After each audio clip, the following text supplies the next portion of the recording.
श्री गणेशाय नमः। विवाहित महिलाओं के बीच अत्यधिक प्रचलित ज्येष्ठ कृष्ण अमावस्या के दिन आने वाले वट सावित्री व्रत की कथा इस प्रकार से है। भद्र देश के एक राजा थे जिनका नाम अश्वपति था। भद्र देश के राजा अश्वपति के कोई संतान नहीं थी।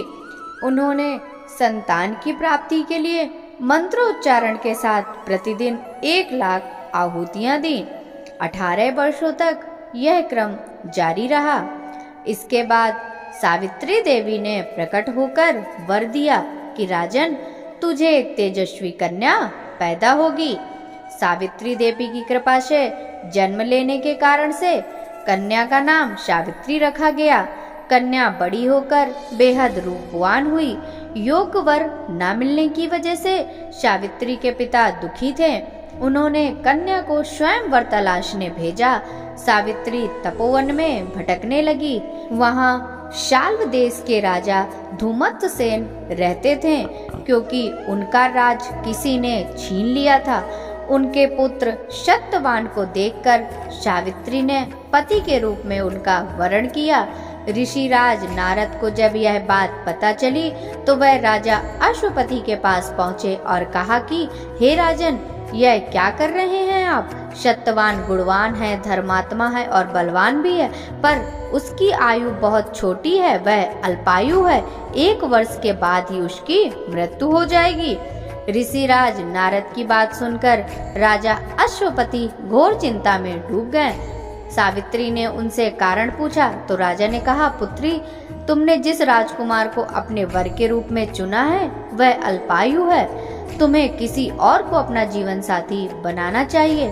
इस पर सावित्री ने कहा, पिताजी, आर्य कन्याएं अपने पति का एक बार ही वरण करती हैं। राजा एक बार ही आज्ञा देता है और पंडित एक बार ही प्रतिज्ञा करते हैं और कन्यादान भी एक बार ही किया जाता है। सावित्री हट करने लगी और बोली, मैं सत्यवान से ही विवाह करूंगी। राजा अश्वपति ने सावित्री का विवाह सत्यवान से करा दिया। सावित्री अपने ससुराल पहुंचते ही सास ससुर की सेवा करने लगी। समय बीतता चला गया। नारद मुनि ने सावित्री को पहले ही सत्यवान की मृत्यु के दिन बारे में बता दिया था। वह दिन जैसे जैसे करीब आने लगा, सावित्री अधीर होने लगी। उन्होंने 3 दिन पहले ही उपवास शुरू कर दिया। नारद मुनि द्वारा कथित निश्चित तिथि पर पितरों का पूजन किया। हर दिन की तरह सत्यवान उस दिन भी लकड़ी काटने जंगल गया। साथ में सावित्री भी गई। जंगल में पहुंचकर सत्यवान लकड़ी काटने के लिए एक पेड़ पर चढ़ गए।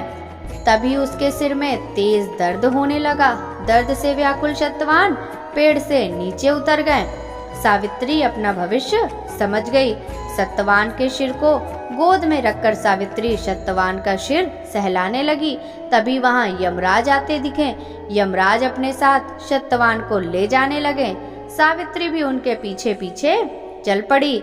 यमराज ने सावित्री को समझाने की कोशिश की कि यही विधि का विधान है, लेकिन सावित्री नहीं मानी।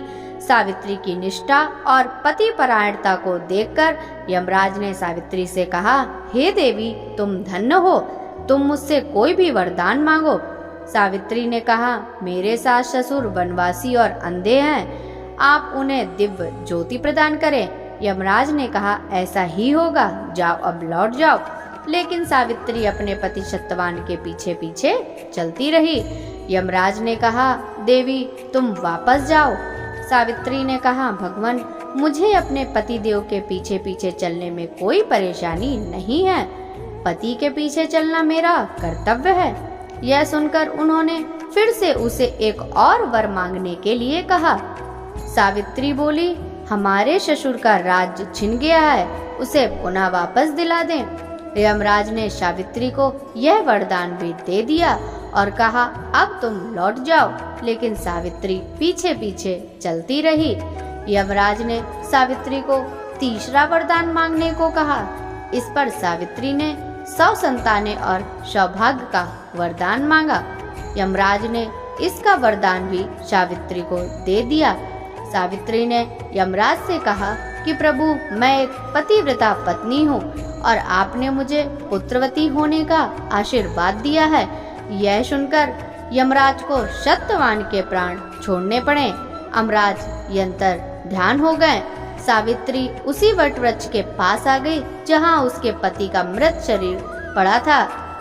सत्यवान जीवंत हो गया और दोनों खुशी खुशी अपने राज्य की ओर चल पड़े। दोनों जब घर पहुँचे तो देखा कि माता पिता को दिव्य ज्योति प्राप्त हो गई है। इस प्रकार सावित्री सत्यवान चिरकाल तक राज्य का सुख भोगते रहे। अतः पतिव्रता सावित्री के अनुरूप ही प्रथम अपने सास ससुर का उचित पूजन करने के साथ ही अन्य विधियों को प्रारंभ करें। वट सावित्री व्रत करने और इसकी कथा को सुनने से उपवासक के वैवाहिक जीवन या जीवन साथी की आयु पर किसी प्रकार का कोई संकट भी आया हो तो भी वह टल जाता है। जिस तरह भगवान ने सावित्री के सुहाग की रक्षा करी, उसी तरह से भगवान सभी के सुहाग की रक्षा करें। जय जय श्री हरि विष्णु।